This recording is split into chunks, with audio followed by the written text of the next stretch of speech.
Dad said it was just a get-together. No invitations, no explanations. But when my cousin texted me about my sister's anniversary party, the one I wasn't told about, something inside me snapped. I wasn't supposed to be there. They never wanted me around, not after years of treating me like the family embarrassment. But that night, I decided I'd show up anyway. When I walked through the front door, every laugh in the room died. Mom froze mid-smile. Dad's voice thundered. "What the hell are you doing here?" And my sister, perfect, flawless Madison, stood there clutching her wine glass, pretending to be shocked. She didn't know I'd seen it, her daughter sneaking something into my backpack. I checked, and froze. 30 minutes later, flashing red and blue lights painted the house. The police had arrived. It started with a single text. Thursday night, 9:47 p.m. My phone buzzed on the coffee table. "Hey Emily, are you going to Madison's anniversary thing on Saturday?" "Hannah." I frowned. "Anniversary thing? What are you talking about?" I typed back. 3 dots appeared, then disappeared, then appeared again. Finally. "Oh, you don't know? Your parents are hosting it at their place. Dinner, photos, the whole family's coming. I just assumed you'd be there." My stomach dropped. For a second, I just stared at the screen, reading the message over and over. No, this couldn't be real. I opened our family group chat, no messages. My parents had sent pictures of the backyard setup to everyone except me. I called Hannah immediately. "Please tell me this is a joke." She hesitated. "Emily, I thought you knew. Your mom mentioned it at Aunt Carol's birthday last month. She said it was just a small family dinner for Madison and Derek." "She never told me," I said quietly. My hand was shaking so badly I almost dropped the phone. Not a word. Silence. Then Hannah whispered, "That's messed up. Do you want me to say something?" "No." I cut her off quickly. "Don't. I'll handle it." After we hung up, I just sat there staring at nothing. The clock ticked, the city hummed outside, but all I heard was my own heartbeat thudding in my ears. It wasn't the first time they'd left me out. Growing up, I was always the different one. Madison was the straight-A prodigy, the perfect daughter. I was the one who colored outside the lines, who chose art over law school, independence over approval. But this? Hosting a family celebration and not even mentioning it to me? That hit different. It wasn't carelessness, it was deliberate. The next morning, I texted Mom. "Hey, Hannah mentioned Madison's party tomorrow. Should I bring anything?" It took 20 minutes for her to respond. "It's just a small get-together, sweetie. Very intimate. We didn't think you'd be interested." A get-together. That's what she called it. Like shrinking the word could make the betrayal smaller too. I sat on the edge of my bed, staring at the message. My heart ached not from anger, but from recognition. I'd seen this pattern before. They always decided when I was family, and when I wasn't. I put down my phone and whispered to myself, "Fine, you didn't think I'd be interested? Then you'll really be interested when I show up." Heh. That was the moment I decided I was going. Not for revenge. Not even for closure. I just wanted them to look me in the eyes and remember that I still existed. By Friday night, the bitterness had turned into something colder focus. If they wanted to pretend I didn't exist, then fine. But I wouldn't vanish quietly. I stood in front of my closet, sifting through clothes that screamed, "Freelancer barely surviving." Finally, I found one dress that still made me feel powerful, deep burgundy, fitted but simple. It wasn't designer, but it was mine. Madison, of course, would be in something elegant and cream-colored, probably chosen weeks in advance by her husband's stylist friend. She'd look perfect, as always. Madison Hudson. Attorney, wife, mother, golden child. When I looked in the mirror, I saw the opposite: tired eyes, messy curls, a woman who worked alone in her small apartment designing travel ads for clients who ghosted after one project. And yet, the reflection stared back at me with quiet defiance. "You're still standing," I whispered to myself. And that's enough. The morning of the party, social media rubbed salt in the wound.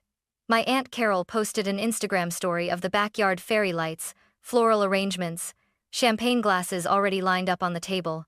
Caption: "Celebrating love and family." I nearly threw my phone. Family. That word tasted bitter. By 5:30 p.m., I was driving through the quiet suburban streets I grew up on, my heart pounding harder with every turn. I hadn't been to my parents' house in nearly a year, not since the last argument about life choices. And the closer I got, the smaller I felt. Each mailbox I passed seemed to whisper, "You don't belong here." When I pulled up, I froze. Cars lined the driveway, Uncle Tom's truck, Grandma's old Buick, even Hannah's little blue sedan. Everyone was there. Everyone except me. I parked 2 houses down, took a deep breath, and looked through the front window. Warm yellow light spilled out like a scene from a holiday card, people laughing, clinking glasses, hugging. The picture-perfect family. And outside, in the cold night air, stood the ghosts they'd buried years ago, me. I wanted to turn around. I really did. But something heavier than pride kept me rooted to the spot. Maybe it was exhaustion. Maybe it was the years of pretending I didn't care. My phone buzzed, a message from Hannah. "Are you coming?" I typed back one word. "Already here." I turned off the engine, grabbed my small backpack, the one I always carried my sketchbook in, and straightened my shoulders. No invitation. No welcome. Just me, walking into a world that had erased me. As I stepped out of the car, a strange calm settled over me. I wasn't walking into a party anymore. I was walking into proof that I was real, and that they couldn't write me out of the story forever. The house loomed ahead, glowing like a stage, and I was done playing the villain in their script. I didn't knock. I didn't even pause to fix my hair. The front door opened with a soft click, and just like that, I stepped into their perfect world. The sound of laughter hit me first, followed by the clink of glasses and the faint melody of a jazz playlist humming from the speakers. Then, like a wave retreating from shore, the sound began to die. Every head turned. Every smile froze. 30 people, family, friends, distant cousins stared, as if a ghost had just walked in. My cousin Ryan was the first to react. His jaw dropped. Then, Aunt Carol's smile faltered mid-laugh. One by one, the conversations stopped. The silence was deafening. Mom appeared from the kitchen, balancing a tray of hors d'oeuvres, her heels clicking sharply against the floor. When she saw me, she stopped dead in her tracks. Her voice was tight, controlled, and dripping with warning. "Emily, what are you doing here?" I kept my chin high. "I came to celebrate Madison's anniversary," I said evenly. "I'm her sister, after all." The tray in her hands trembled slightly. Before she could respond, Dad's booming voice cut through the room. He was standing near the fireplace, whiskey glass half full, cheeks flushed from drinking. "You weren't invited?" he said flatly. "This is a private event." I took a slow breath. "It's a family event, and I'm family." His eyes narrowed. "Not tonight. You're not." A low murmur rippled through the crowd, whispers, uncomfortable shifting, someone pretending to cough to fill the silence. Then Madison stepped forward, every movement graceful, rehearsed. Her blonde curls framed her perfectly made-up face. She wore a cream cocktail dress that probably cost more than my month's rent. "It's fine, Dad," she said smoothly, flashing that diplomatic smile she used in courtrooms. "Let her stay. It's not a big deal." Her tone was honeyed, but I caught the dagger underneath it. The fake sympathy, the smug satisfaction. She wanted me here not to include me, but to watch me fall apart. Mom wasn't having it. "It is a big deal, Madison. This is our home, and we decide who's welcome in it." All eyes were on me now, judging, dissecting, measuring how much humiliation I could endure before cracking. I could feel my pulse in my throat, but I didn't move. I stood there, clutching the strap of my backpack, letting the silence do what it always did in our family, choke the truth. Uncle Tom coughed awkwardly. "Well, maybe we should all just calm down." "Stay out of this, Tom," Dad snapped.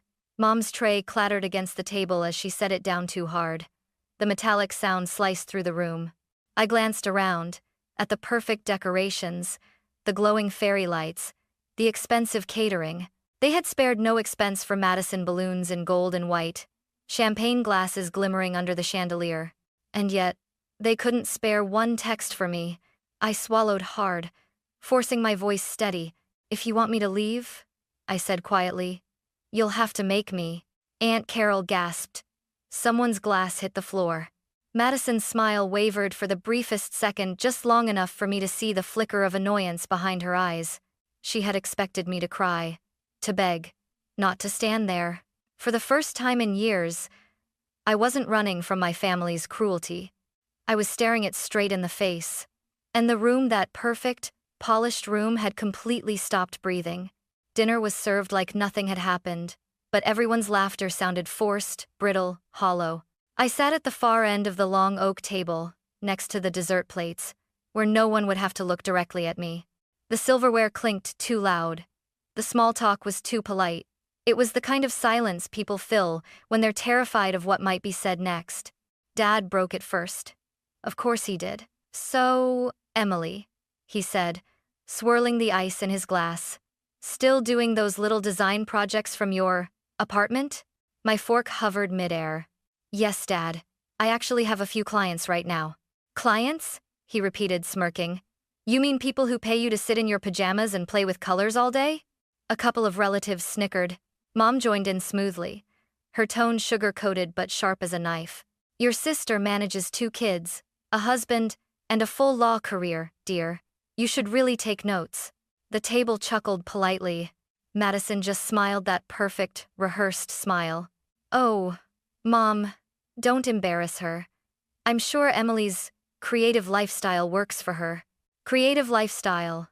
Translation: failure dressed as self-expression. I took a sip of water, pretending it was wine. "At least I'm happy," Dad snorted.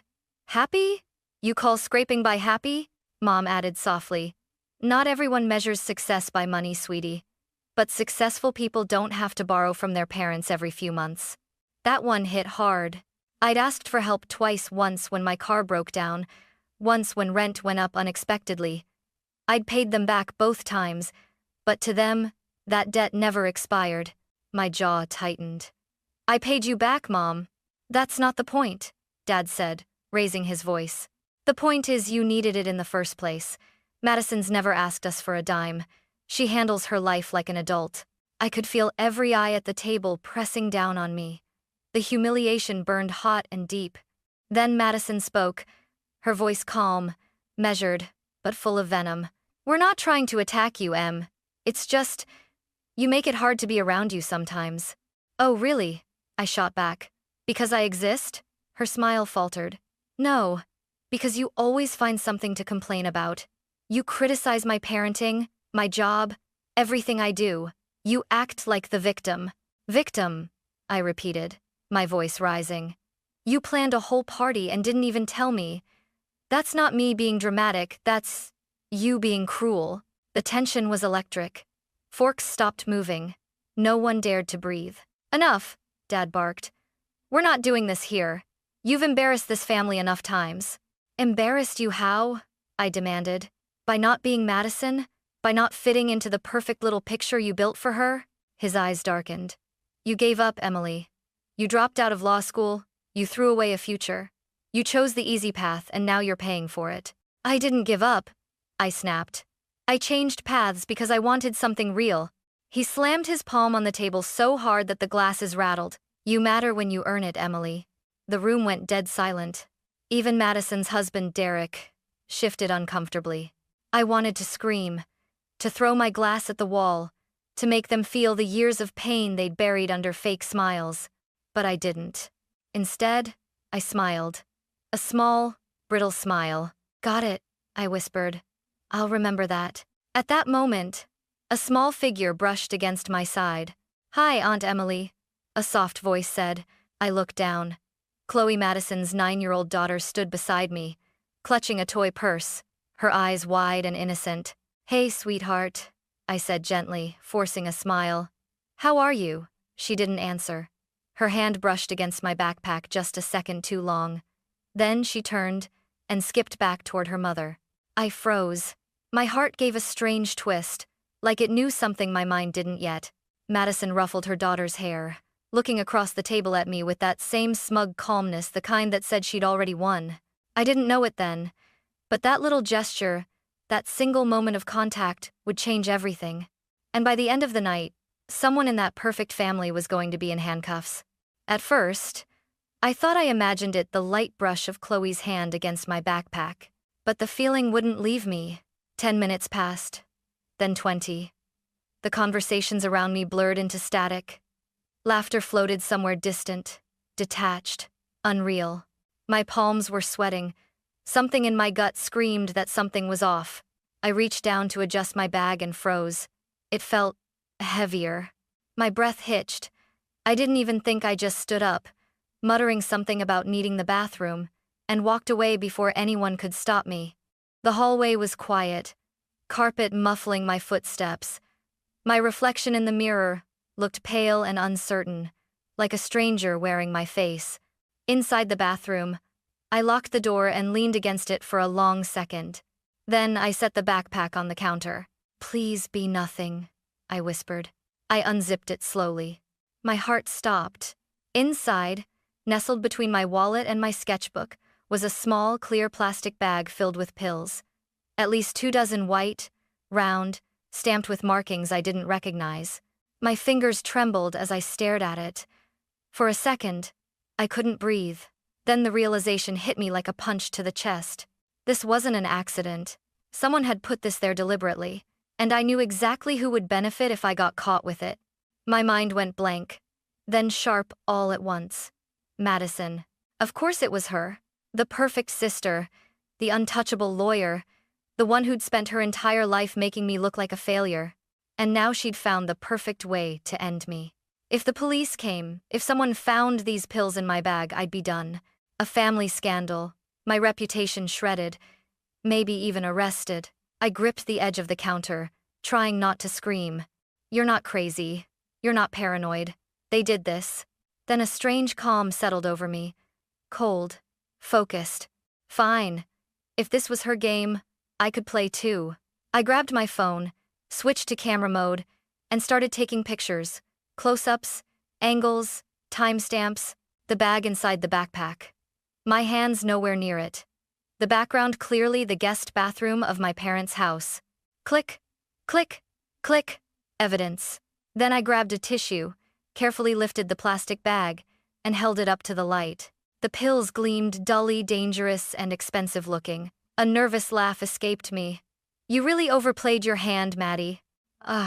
Still using the tissue, I folded the bag and slipped it into the pocket of my jacket. Then I stared at the mirror, studying my reflection. I didn't see the scared girl they'd made me feel like all my life. I saw someone calculating, someone done being the victim. And as that thought settled, I felt something almost electric, a rush of control. I unlocked the door, smoothed my hair, and walked back down the hallway.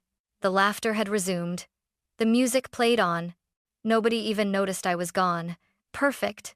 From across the room, I saw Madison chatting near the dining table, her cream blazer draped neatly over the back of a chair. She looked radiant, unbothered, glowing with self-satisfaction. I took a deep breath and walked past the guests, as casually as I could. When I reached her chair, I let my jacket brush against hers and slipped the plastic bag into the inner pocket. It was quick, silent, precise. Then I turned, grabbed my drink from the counter, and smiled. If Madison wanted to humiliate me tonight, she'd get her wish. Just not in the way she expected. When I came back into the living room, it felt like walking straight into a storm. Every conversation, every laugh, every polite smile, all of it grated against my skin. I could feel Madison's gaze burning into me from across the room, curious, suspicious. She tilted her head, that fake sweetness plastered across her face. "Enjoy your little break, Emily?" I matched her smile. "Oh, absolutely. I just needed a moment to clear my head." Her eyes flicked to my backpack at my side. "You always carry that thing everywhere, don't you?" "Old habit," I said. "You never know what people might put inside it." For a fraction of a second, her smile froze. Then she laughed lightly. Still dramatic as ever. Dad was refilling his glass near the bar cart, already red-faced from alcohol. "You still here?" he barked. "Haven't you embarrassed yourself enough for one night?" Mom joined in, voice sharp as glass. "Just leave, Emily, before you ruin this for everyone." I turned slowly to face them. The music faded in my ears. All I heard was my heartbeat. "You're right," I said softly. I should leave. I really hope everything works out exactly as you planned. Something in my tone made Madison frown. But I didn't wait for a response. I set down my empty glass, gave one last look at the glittering room full of people who'd spent their lives pretending I didn't belong, and walked out the front door. Outside, the air was cold and sharp. I could still hear the faint hum of laughter from inside. I sat in my car, hands trembling, staring at my reflection in the rearview mirror. For the first time all night, I felt calm, not happy, not angry, just done. I waited. 10 minutes. 15. Then I picked up my phone. Emergency police line. What's your report? Hi, I said, keeping my voice even. I was just at a family gathering 847 Maple Grove Drive. I think someone there might be in possession of illegal substances. There are children present. I'm worried. The operator asked a few questions. I gave just enough information, nothing that pointed to anyone in particular. Then I hung up. I watched the minutes tick by. 20, 25, and then the sound of sirens. Flashing red and blue lights painted the quiet suburban street like a nightmare. I watched from my car as officers stepped out, hands resting on their belts, speaking calmly at the door. Inside, I could see silhouettes moving frantically. The party had stopped dead. Then came the chaos. Hannah called me first. Her voice panicked. Emily, what the hell happened? The police are here. They said someone called in a report about drugs. Drugs? I repeated, feigning confusion. That's awful. They're searching coats and bags. Everyone agreed because no one thought there was anything to hide. Madison is freaking out. Why? I asked, my voice level. Because, Hannah hesitated. Because they found something. In her jacket pocket. I let the silence stretch. What did they find? A bag of pills, Emily. Prescription painkillers. OxyContin, I think. They're arresting her right now. I exhaled slowly, pretending to sound shocked. Oh my God. Did you have anything to do with this? Hannah whispered. I stared through my windshield at the flashing lights in the distance, the shapes of officers moving in and out of the house, Madison's perfect world collapsing in real time. Why would you think that? I said quietly. Hannah didn't answer. The only sound was her uneven breathing. Finally, she said, if you did something, I don't want to know. But part of me thinks she had it coming. The call ended. I sat in the darkness, the cold seeping into my bones, watching everything unravel from afar. For once, I wasn't the one being blamed. For once, they were the ones explaining themselves. I wasn't sure if what I'd done was justice or revenge, maybe both. But as the police car pulled away from my parents' driveway, Madison sitting in the back seat, handcuffed and crying, I whispered something to the empty car. You matter when you earn it, right, Dad? Well, I just did. The night after the arrest, my phone wouldn't stop vibrating. Calls, texts, voicemails, each one more frantic than the last. Mom's voice came first, shrill, broken, desperate. Emily, you need to call the police and tell them there's been a mistake. Madison would never do something like this. You know her, she's not capable of that. Then Dad. His voice was rough, almost slurred. I don't know what game you're playing, but this family needs to stick together. Madison needs your help. You're her sister, damn it. I deleted every message without listening to the end. By the next morning, the story had already hit the local news. Prominent attorney arrested for drug possession and child endangerment. There she was, Madison's flawless headshot from her firm's website plastered under the headline. The comments were brutal. Typical rich family scandal. What kind of mother does that? I almost felt sorry for her. Almost. Hannah called around noon. They released her this morning, but she has to appear in court Monday. The police found OxyContin, a lot of it. She says she has no idea how it got in her jacket. That's terrible, I said, my voice perfectly steady. Emily, Hannah whispered. I have to ask. Did you know? I stared at the sunlight pouring through my apartment window. Know what? That this would happen. Because if Madison really did try to frame you. She trailed off. I sighed softly. Hannah, some people dig their own graves. I just stop handing them shovels. She didn't reply, but I heard the faint exhale of someone who understood and didn't want to. That evening, I opened my voicemail again. Mom sobbing. Dad yelling. Madison crying. Emily, please. Her voice cracked. You have to believe me. Someone set me up. They're saying I used Chloe, that I told her to hide something in a bag. But she got confused. They might take my kids, Emily. Please, please help me. For a moment, I almost called her back. The sound of her begging pierced something deep inside me. But then I remembered her smirk at the dinner table. The way she looked at me like I was nothing. The way she'd used her own child as a pawn. No. She made her choice. Sunday came with more chaos. The group chat exploded. Aunt Carol wrote, "This whole thing is tearing the family apart. We need to stay united." Uncle Tom replied, "Maybe Madison should have thought about that before she did what she did." By the time court day arrived, Madison's husband, Derek, looked hollowed out, dark circles under his eyes, his perfect hair unkempt. He called me that afternoon. "Emily," he said quietly, "can I come over?" I hesitated, then agreed. He showed up 20 minutes later, standing in my doorway, holding his coat like he didn't know what to do with it. He looked exhausted. "She says you framed her," he said finally. I raised an eyebrow. "And do you believe that?" He hesitated. "I don't know what to believe. The police think Madison told Chloe to put the pills in your bag, and somehow they ended up back in hers. Chloe confirmed part of it," she said. "Her mom gave her something to hide." My chest tightened. "Poor kid," I murmured.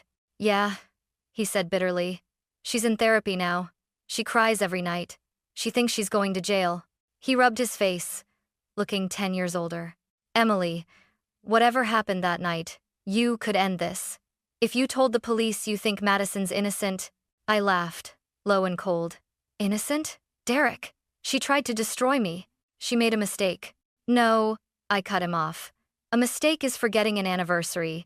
What she did was a choice. She used her daughter to frame her own sister. That's not a mistake. That's evil." He stared at me for a long time. His voice dropped to a whisper. "You're right. I just wish it didn't have to end like this." As he left, I stood at the window, watching him walk away under the gray sky. Madison had always been the sun in our family. Everything revolved around her. Now her world was collapsing, and I couldn't tell if the emptiness I felt was guilt or peace. My phone buzzed again. Mom's new message: "We're going to fix this, Emily. You'll see. Madison just needs us." I turned the phone face down on the table and whispered, "No, Mom. She needed to lose everything first." And for the first time in years, I slept through the night. Months passed. Winter came and went, and so did the headlines. Madison's face slowly disappeared from the news cycle, replaced by fresher scandals. But in our family, the silence was louder than ever. She'd taken a plea deal, 3 years probation, mandatory counseling, 500 hours of community service. Her law license was suspended. Her firm quietly removed her profile from their website. Derek filed for divorce a week later. He won primary custody of the kids. Madison was allowed supervised visits twice a week, and even those were temporary. Mom and Dad mortgaged their house to pay for lawyers and reputation management. They called it love. I called it denial. They still hadn't spoken to me, not really. Only long, carefully worded texts about forgiveness and family unity. Never an apology. Never the words I actually needed. We were wrong, and I knew they never would. One cold morning in late March, I woke up to an email from a name I didn't recognize. From Dr. Patricia Walsh. Subject: regarding Chloe Hudson. My stomach tightened as I clicked it open. "Dear Emily, I'm Chloe's therapist. She's been asking if you're angry with her. She feels a lot of guilt and shame over what happened, and it's affecting her healing. If you're comfortable, a short message from you, even a sentence, would help her more than you know. Warm regards, Dr. Walsh." I sat frozen for a long time, staring at those words. Angry with her? How could I be angry with a child who'd been used as a pawn in an adult's war? I started typing. Deleted the first draft. Tried again. "Dear Dr. Walsh, please tell Chloe that I'm not angry with her, not even a little. She didn't do anything wrong. Sometimes grown-ups make bad choices and kids get caught in the middle. She was very brave, and I'm proud of her for telling the truth. None of this was her fault. With love, Emily."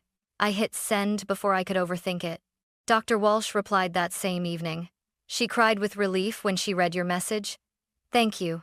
I stared at my screen until the words blurred.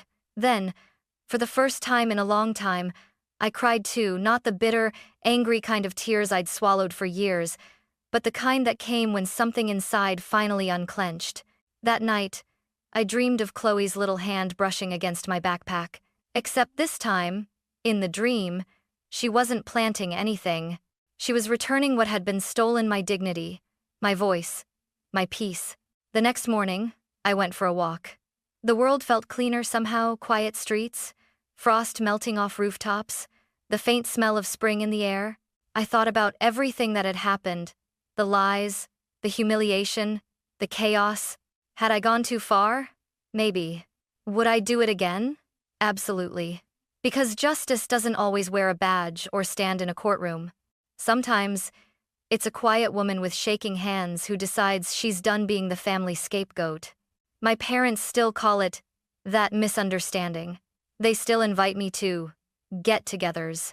I never attend. And every time I ignore the invitation, I remember that night, the look on Madison's face when her perfect world cracked. Do I regret it? No. But I do wish things had been different. That I hadn't needed to become my own revenge just to feel seen. I stopped in front of my reflection in a shop window, hair messy, coffee in hand. Free. For years, they made me believe I was the problem. Now, standing here, I knew the truth. I was the lesson they didn't want to learn. Sometimes the trash takes itself out. Sometimes, it just needs a little help finding the curb. And I have no regrets.